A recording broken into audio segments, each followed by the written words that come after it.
temos um dado muito maior do que só 8 mil e poucos indígenas, Apurinã, né? Bom, se tratando de Apurinã é isso, mas os Jamamadi que também temos aqui, na terra indígena e na Uniteuini, a gente estima-se que tem aproximadamente de 500 a 600, porque tem parte dessa terra indígena e na Uniteuini que atende, são a CESAI, né, a partir do polo de atendimento de saúde de Boca do Acre, e parte dela que atende ao polo base de saúde daqui do município. Então, assim, não se tem um dado exato para ser mais preciso. E os Camadeni que também fazem parte desse mesmo contexto, né, do grupo familiar dos Jamamadi. Tem alguma pergunta? Evangelista, eu queria te pedir que você esclarecesse assim, as principais demandas. Primeiro, eu quero que você fale para as pessoas que estão te ouvindo qual é a sua responsabilidade e quanto à sua equipe, assim, a respeito da organização, das políticas públicas que vocês atendem aqui no município, se você ocupa algum cargo assim, de liderança e quem são as pessoas que também ocupam esse cargo, assim, esclarecer de forma ampla quais são os atendimentos feitos aqui direcionados a esse público indígena e as principais demandas que vocês têm, assim, uma apresentação ampla do trabalho de vocês, assim, se apresentando e dizendo quem são essas pessoas que trabalham e de que forma trabalham.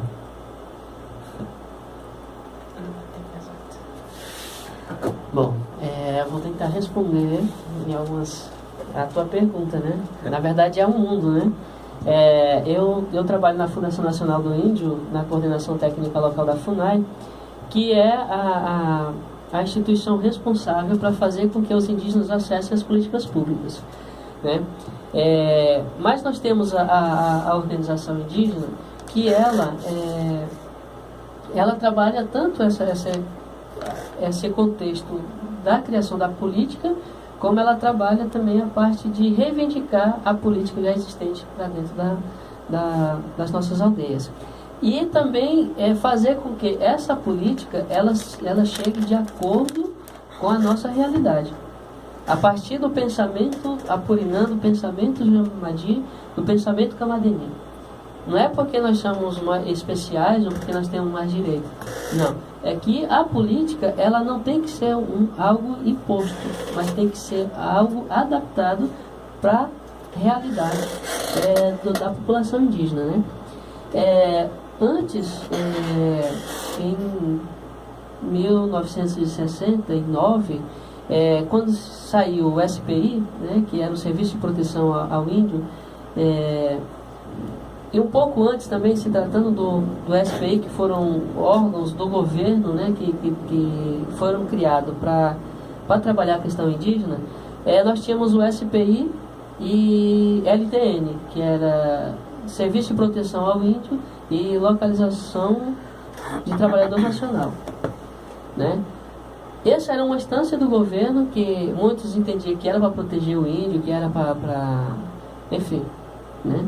Mas, na verdade, ele era para pegar o indígena, concentrar o indígena, todos os povos, independente de onde que fosse, mas concentrar. Aqui nós tivemos uma experiência que foi no posto Marienê, onde se concentrava tanto Apurinã, Camadeni, Jamamadi.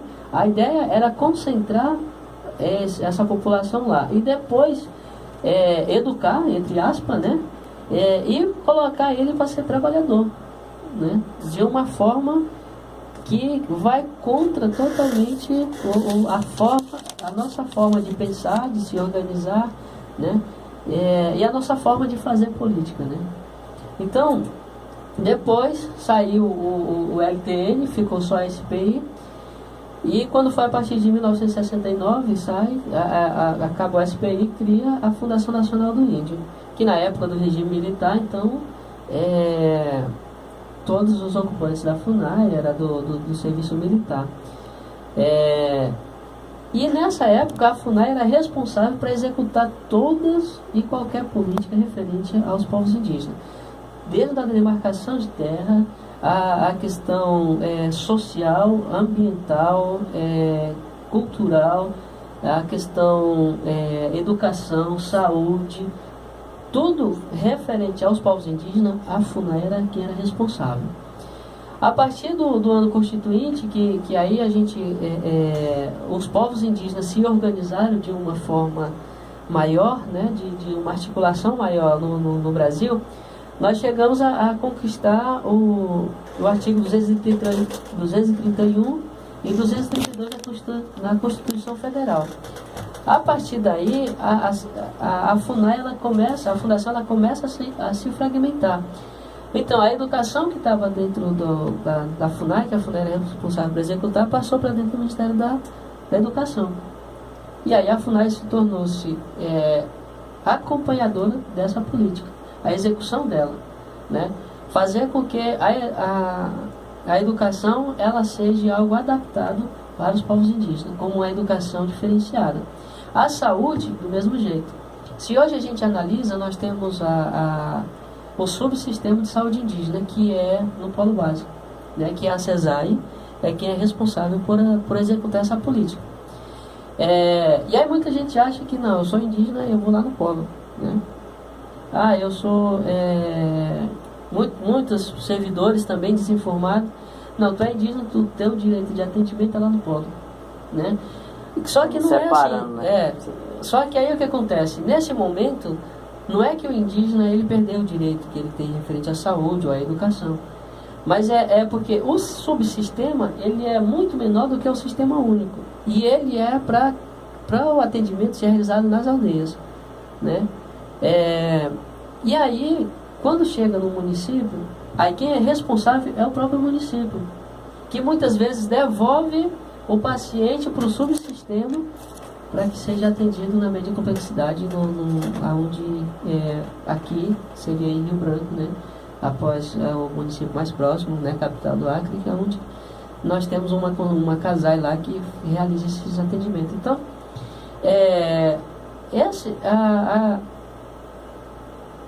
o indígena que não está na aldeia, ele continua tendo direito nos postos de saúde, no hospital, né?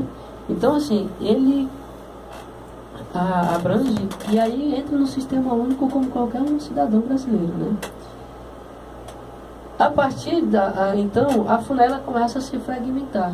Então, hoje a FUNAI, ela está, a partir do decreto de reestruturação da fundação, ela está como articuladora das políticas públicas do que executora, né? Então, se a gente tem uma lei no município que fala sobre essa questão produtiva, né, especificamente, a FUNAI tem a responsabilidade de articular essa política junto com o movimento indígena, que aí entra a organização indígena, para fazer com que essa política ela chegue às comunidades indígenas. A mesma coisa acontece com a educação, com a saúde, com os direitos sociais, né, com a gestão territorial das terras indígenas, né? Então, assim, a fundação ela está nesse contexto hoje, né? Além de também ainda ser o órgão oficial do governo de fazer os estudos de demarcação de terra indígena, né? Já a organização indígena, a partir de 2004, né, já bem recente, mas antes disso nós tivemos a União das Nações Indígenas do Acre, sul do Amazonas e noroeste de Rondônia, onde se concentravam os indígenas do Acre, sul do Amazonas, noroeste de Rondônia, e se instituiu a UNIR na época. Com a queda da UNIR, né, com a falência da UNIR, com o convênio que foi firmado com o governo, que aí o movimento indígena deixou de ser a peça que cobrava do governo a política, e passou a fazer o papel do Estado, que era executar a própria política. E aí foi aonde o movimento indígena errou. E aí fechou o convênio com a FUNASA, e aí não teve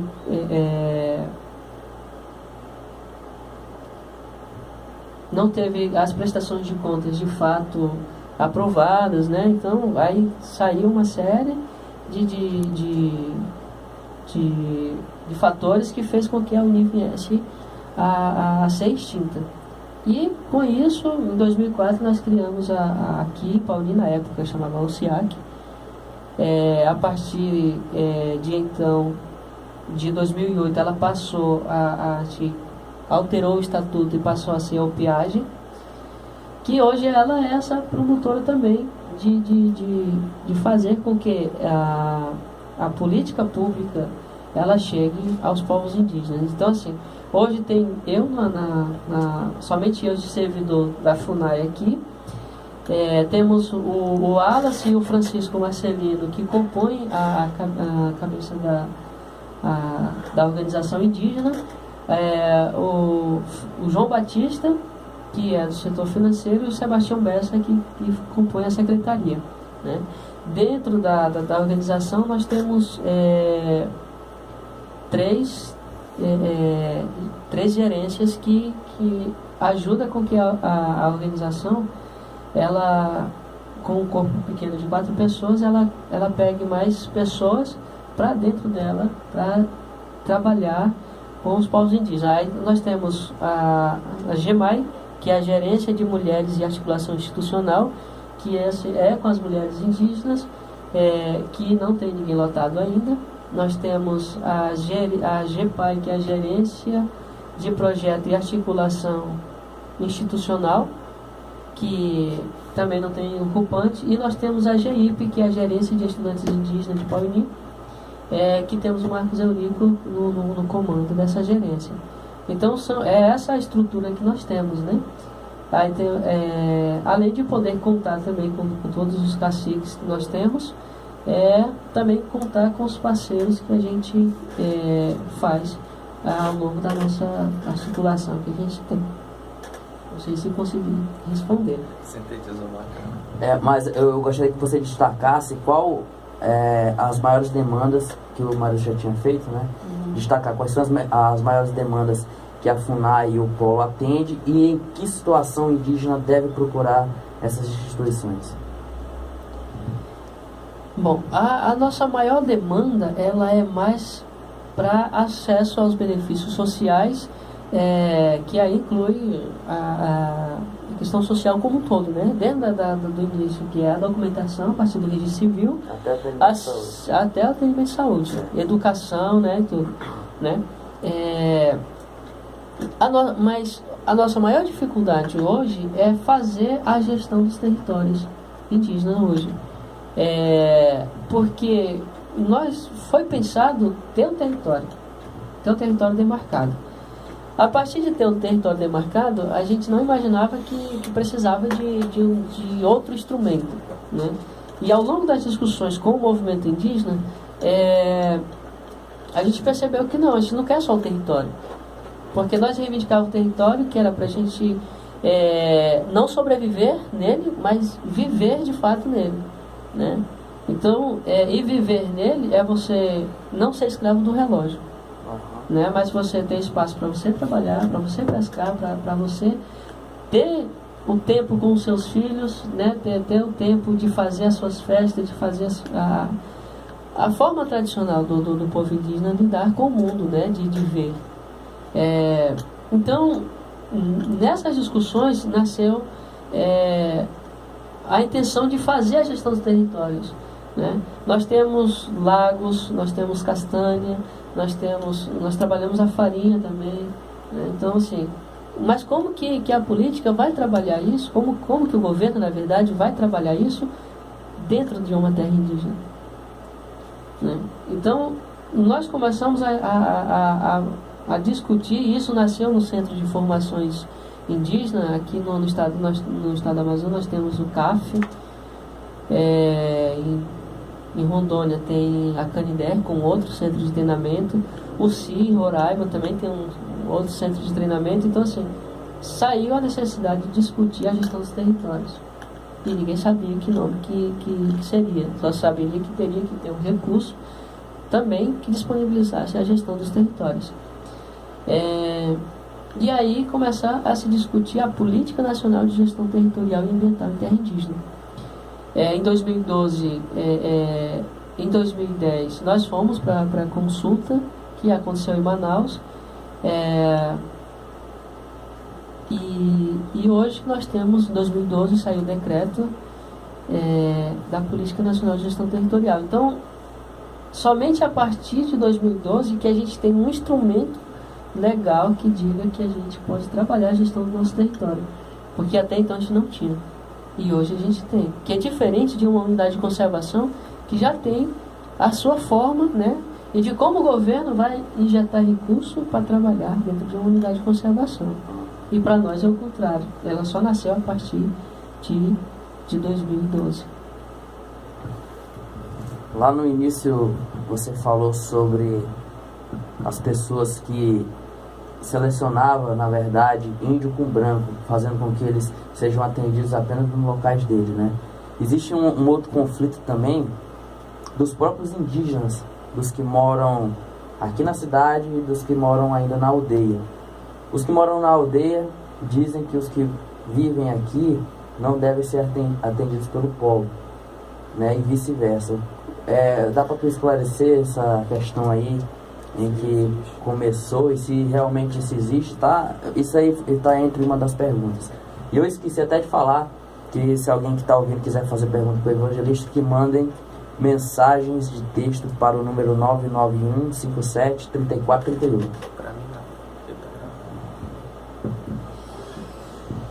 não. Na verdade, o maior desafio nosso é fazer com que todo mundo seja atendido, independente de cor, raça, né? Mas agora, só uma questão. Agora, por exemplo, se um branco, né, que seja casado com um indígena, quiser ser atendido no polo, ele vai receber esse atendimento? Na verdade é o seguinte, isso é um tema muito quente de ser discutido dentro do próprio Conselho de Saúde Indígena. E é um desafio para a Fundação, assim como para a organização indígena, que é a UPIAGE, como conduzir esse processo. Primeiro nós temos o regimento do subsistema que diz que o atendimento é lá na aldeia e não na cidade. Então, se nós pegamos um médico que foi contratado pelo subsistema para ofertar o atendimento aqui na cidade, o que foi contratado para ofertar o atendimento na aldeia, e a gente coloca ele para fazer o atendimento aqui, tá errado, né? Tá errado. Alguém vai ser punido aí, né? Não sei se o profissional, se a direção, mas tá errado, né? Já para quem mora na zona urbana, já aqui na sede do município, por exemplo, ele continua tendo direito de saúde, educação, de assistência social, mas pelo município, né? É muito diferente porque lá na aldeia nós não temos um posto de saúde próximo, nós não temos um hospital próximo e nós nem temos a secretaria próxima, né? Por isso que o subsistema de saúde indígena ele foi pensado para ofertar esse atendimento nas aldeias, né? Então, que ter uma equipe multidisciplinar que se desloque do município até as aldeias, né? E faça atendimento odontológico, de consultas, né? de vacina, né? Então, essa é a diferença que, por exemplo, muita gente não consegue entender, né? Se está aqui na cidade, então é muito fácil ir a um posto de saúde que continua o direito resguardado como cidadão lá, né? Mas muita gente questiona, muitos indígenas mesmo questionam por que não pode ser atendido porque é indígena. E muitos profissionais de saúde, ao atender o indígena, ele já recomenda para ir pegar medicamento no polo, né? E que não é o contrário. A Secretaria de Saúde é que é responsável por esse medicamento e não o contrário, né? Porque o que acontece? Se os postos faz o básico, o subsistema faria o quê? Né? Seria o básico do básico, né? Então o que acontece? A partir como não consegue entender esse vai e vem, né?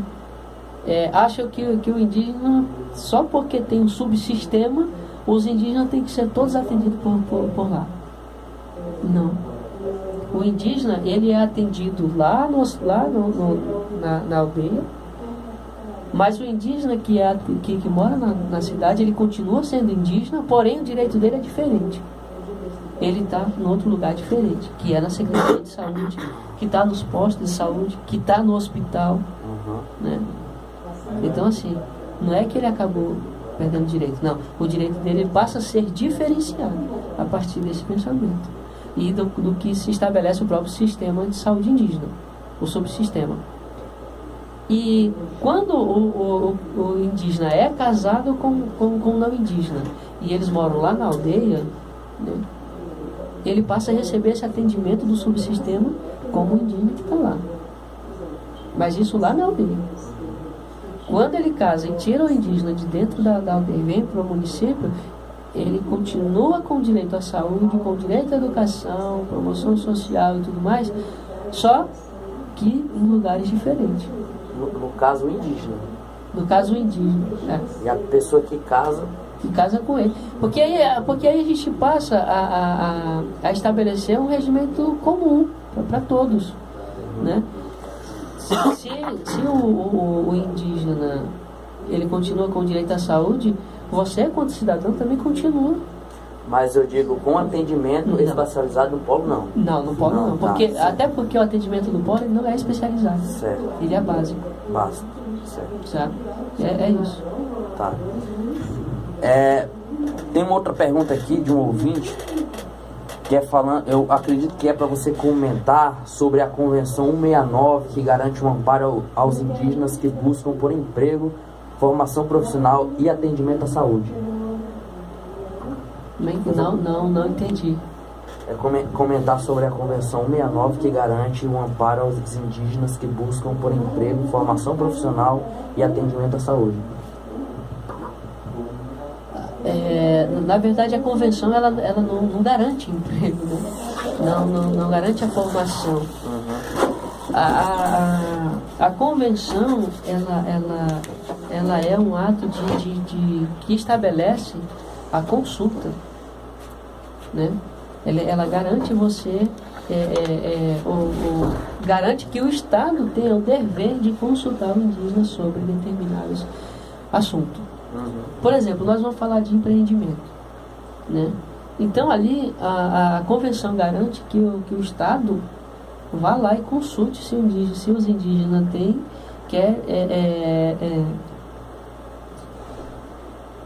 se os indígenas, como que os indígenas vê a partir do pensamento nosso. Por exemplo, vai construir uma hidrelétrica, né? A convenção garante a consulta e a nossa participação no processo, né? E aí isso a gente vai fazer faz a parte de reivindicar por essa participação de consulta, né? Mas hoje a convenção está sendo passada por cima assim, como o governo está passando por cima como um kamikaze, né? Assim, como algo que não tem interesse, né? Em fazer essa consulta, porque se os indígenas forem contra, por exemplo, você pensa em construir a barragem e os indígenas forem contra, a sociedade envolvente acha que os indígenas estão atrasando o país, estão atrasando o município, né? Porque aquilo ali vai gerar emprego e renda e bababá, não sei o que mais, né? E aí o que acontece? Só que nós não vemos que não é o emprego, que não é a geração de renda. Porque se hoje eu tenho para mim buscar, sem ser necessário eu comprar, por que eu vou ter que fazer algo para que amanhã eu tenha que comprar? Né? Claro. É assim que a gente vê. Então, assim, a convenção ela parte desse princípio, né? Já a questão do estudo, isso o indígena ele passa pelos programas como qualquer cidadão brasileiro, né? Assim, você quer concorrer a uma bolsa, né? Então você vai lá, faz o vestibular, né? Aí uma vez passando, aí corre atrás dos benefícios. Se for numa universidade como a UFAM, por exemplo, tem o Bolsa Permanente para indígena, mas tem o Bolsa Permanente, que aí esse é para qualquer cidadão, né? Tanto indígena, negro, né? Azul, amarelo, né? É para todo mundo o Bolsa Permanente. Só que o Bolsa Permanente para indígena, ele é um específico, né? Só que o mesmo tanto que a Bolsa do não indígena é a Bolsa do indígena, que é R$900 e a Bolsa para todo mundo. Só que os programas são... A fonte de pesquisa, por exemplo, para indígenas são diferentes das pesquisas dos não indígenas, né? Agora, o trabalho é isso, não tem a ver com a convenção, mas também segue esse mesmo critério. Essa questão aí de construção de hidrelétricas em terras indígenas é uma questão muito polêmica, que eu também acredito que tanto para quem é indígena como não é indígena, isso aí não adianta muita coisa não, porque cada dia que passa a energia está cada vez mais alta, né? E quantas hidrelétricas foram construídas só do ano 2000 para cá, né? E do ano 2000 para cá faz a soma de quantos por cento que a nossa energia aumentou. A gente não fala no caso de Paulinho porque é termoelétrico, né? Mas no caso de Rio Branco, né, de outras cidades que na verdade não adianta nada, só quem está lucrando são as pessoas de frente. Em relação a essas cotas aí, né, chamadas cotas, esse negócio dessas bolsas aí, é uma questão muito polêmica. Eu sou a favor das cotas, o Marilson é contra, né? Então é uma questão que é muito polêmica. Bom, vamos dar uma pausa aqui agora na nossa entrevista, vamos rodar mais uma música aí que é oferecida pelo DJ Marilson. O que tem aí pra nós? Legião Urbana. Legião Urbana Fábrica. Ok, então solta a fábrica aí.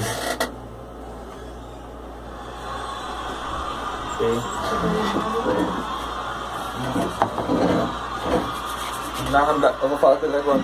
É que por não ter a reunião, né, hoje por falta de quórum, não sei se é assim que chama, quórum, não tinha pessoa suficiente, os 3 vereadores lá desistiram, né? Aí ela queria explicar isso daí. Só que... E aí fala o seguinte, então pega o 10 minutos do Jesus, que a gente começou atrasado, esse 10 minutos que ela quer perder. né? Porque a gente não pode ter o PO. É, claro. Você vai falar com Jesus aí no final do programa aqui.